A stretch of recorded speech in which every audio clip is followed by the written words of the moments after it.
დრო ვისაუბროთ იმაზე თუ რა ხდება მსოფლიოში და ერთ-ერთი პირველი სიახლე, რომელსაც უნდა შევეხოთ, უკავშირდება ევროკავშირის გაერთიანებას, თუმცა ასევე ირიბად საქართველოსაც, ვინაიდან ევროკავშირის საბჭომ ხარი დაუჭირა ბლოკის მიერ იმ მექანიზმის განახლებას, რომელიც საბოლოო ჯამში გაამარტივებს ვიზა ლიბერალიზაციის შეჩერების პროცედურას. საკმაოდ რთული წინადადებაა, მაგრამ არსი იმაშია, რომ იმ სახელმწიფოებს, რომელთაც უვიზო მიმოსვლა აქვს ახლა ევროკავშირთან, შეიძლება დიდი პრობლემები შეექმნათ მომავალში, თუ კი ისინი ვეღარ დაიცავენ დაწესებულ სტანდარტებს, გადაუხოვენ დასახული პოლიტიკური კურსიდან, შეზღუდავენ ადამიანის უფლებებს ან დემოკრატიას შეუქმნიან საფრთხეს. ამ მიმართულებით გარკვეულწილად რისკის ზონაში ცალსახად ვიცით, რომ არის საქართველოც და ვიზა ლიბერალიზაციის გაუქმების, ასე ვთქვათ, ალბათობა ყველაზე მაღალი ფაქტობრივად არის სწორედ საქართველოს და მიმართებით. თუმცა აქ ძალიან მნიშვნელოვანი არის, რომ ამ კანონპროექტში შევიდა ძალიან მნიშვნელოვანი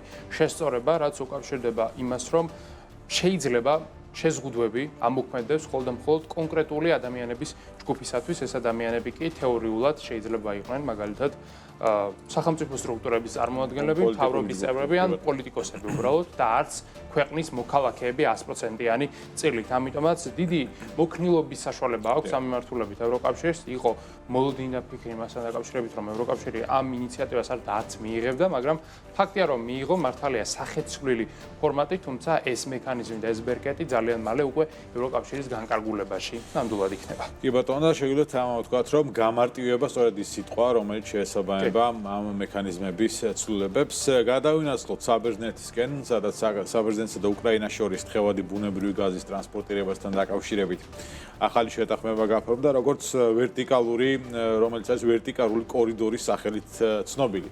შეთანხმების თანახმად უკრაინამ ამერიკის შეერთებული შტატებიდან ამერიკის შეერთებული შტატების წარმოებულ თხევადგაზს მიიღებს და ეს მოხდება სწორედ საბერძნეთის გავლით, რაც კიევს საშუალებას მისცემს, რომ ენერგომომარაგებას თქვათ გაიუმჯობესოს, უფრო სტაბილური გახადოს და კრიტიკული ინფრასტრუქტურის ასე ვთქვათ დაზიანების შემთხვევაში ენერგოდამოკიდებულება და ენერგოპრობლემები მოკლედ შეამციროს, მით უმეტეს ზამთარი საკმაოდ ახლოს არის. ამ პროექტის წყალობით უკრაინა სტაბილურ წვდომას მიიღებს ასევე ამერიკულ თხევადგაზთან, ხოლო საბერძნეთი რეგიონული ენერგეტიკული ჰაბის როლს მოერგებს, რაც ქვეყნისათვის დამატებით როგორც პოლიტიკური, ასევე ეკონომიკური სარგებელის მომტანიც იქნება. მოკლედ აქ ორივე მხარისათვის და ამერიკის შეერთებული შტატების დაინტერესებული რა თქმა უნდა და არაერთხელ მოუწოდებია თუნდაც ევროკავშირისთვის, რომ მათი თხევადი გაზი შეიძინონ და შეეშვნან რუსეთის ეს თქვა ენერგორესურსებზე დამოკიდებულებას.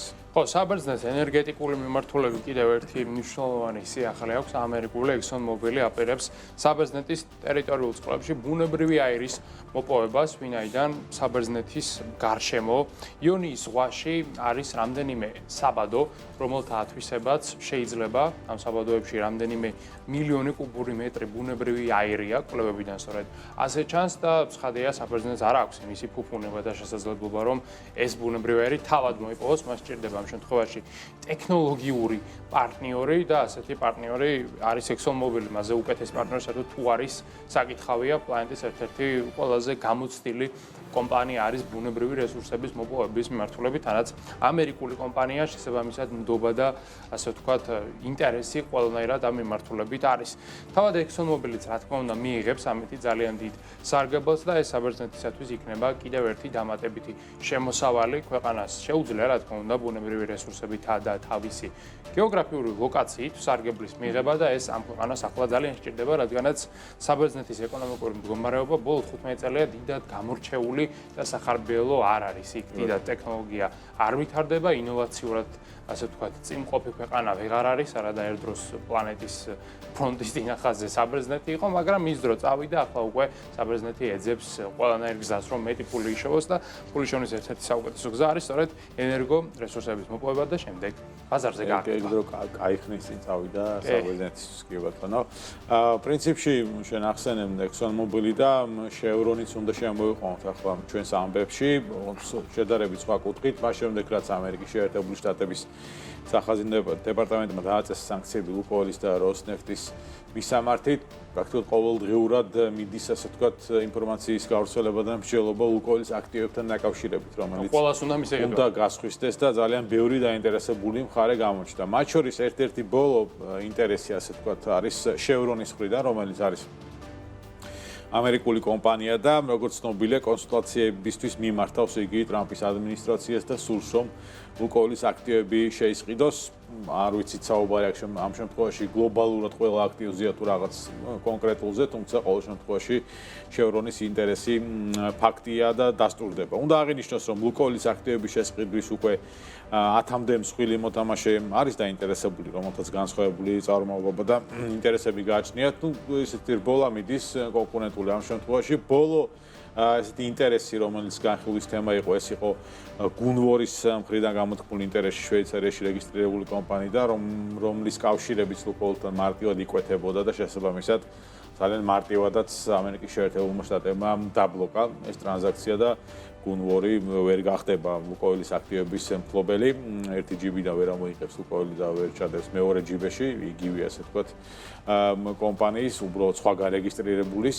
ცხადია, შევრონის წარმომავლობასთან და ინტერესებთან დაკავშირებით, კითხვები არ ჩდება ამ შემთხვევაში, ის ამერიკული კომპანიაა და ნახოთ, შესაძლებელია, რომ ლუკოილის აქტივები სწორედ შევრონმა შეიძინოს, როგორ წავა ტრამპის ადმინისტრაციასთან მოლაპარაკებები სახაზინო დეპარტამენტთან და მერე უკვე ალბათ ლუკოილთანაც, რომელსაც დრო გაუხანგრძლივეს სხვათა შორის და დეკემბრის 13 რიცხვამდე იქნება აქტივების გასხვისების ვალდებულება. კი, რადგანაც აუქციონში იმაზე მეტი დაინტერესებული მხარე გამოჩნდა, ვიდრე ამას თავდაპირველად მოელოდნენ. სხვათა შორის ლუკოილის წინააღმდეგ შეზღუდვები უკვე წესდება ბაზარზე და ამ შეზღუდვებს ხედავთ კიდევ რეალურ ცხოვრებაში. აი, აზერბაიჯანული მედია ავრცელებს ინფორმაციას იმასთან დაკავშირებით, რომ ქვეყნის მასშტაბით ლუკოილის სადგურებზე დღის განმავლობაში შეწყდა საბანკო ბარათებით გადახდები. მარტივად რომ ვთქვათ, ბანკის ბარათი, აზერბაიჯანში, როდესაც დაადებდნენ მომხმარებლები ტერმინალს, არ ატარებდა ტრანზაქციას ლუკოილისათვის.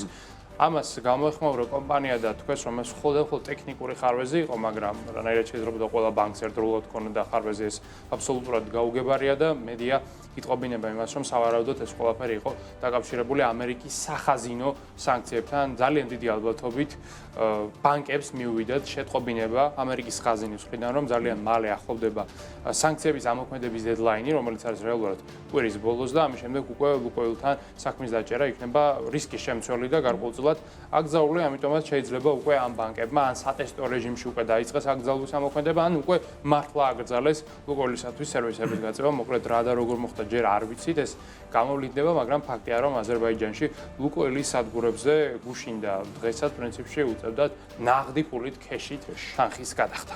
კი ბატონო, ნავთობის თემა გავაგრძელოთ და ამ თემით დავასრულოთ მსოფლიო ამბების პრინციპში. საერთაშორისო ენერგეტიკულ ბირჟაზე ნავთობი არის გაიაფებული და გამონაკლისი ამ შემთხვევაში არც რუსული ნავთობია. ამჟამად ბარელი ურალსის ტიპის ნავთობის ფასი $55 შეადგენს, რაც 1 წლიან პერიოდში 19%-ით არის შემცირებული. უნდა აღინიშნოს, რომ ეს საშუალო მაჩვენებელია, რომელიც რუსულ ნავთობს ჰქონდა 2017-2021 წლების პერიოდში. მართალი უკრაინის წინააღმდეგ ომის დაწყების შემდეგ ახსოვს მოკლე პერიოდში $100-ზე იყო ურალსის ფასი ასული, თუმცა ის ალბათ შეგვიძლია ვთქვათ, რომ ისტორიულ ფესვებს დაუბრუნდა და იმავე საფასო კატეგორიაში ივაჭრება, როგორც ეს 2017 თქვათ 2021 წლებში იყო და ეს ღირებულება არის დაახლოებით $45. ასევე საერთაშორისო ბაზარზე რაც შეეხება, ბრენტის ფასი $64 შეადგენს, ხო WTI-ის ფასი $60 პრაგლებში, ამ შემთხვევაში წლიური შემცირება არის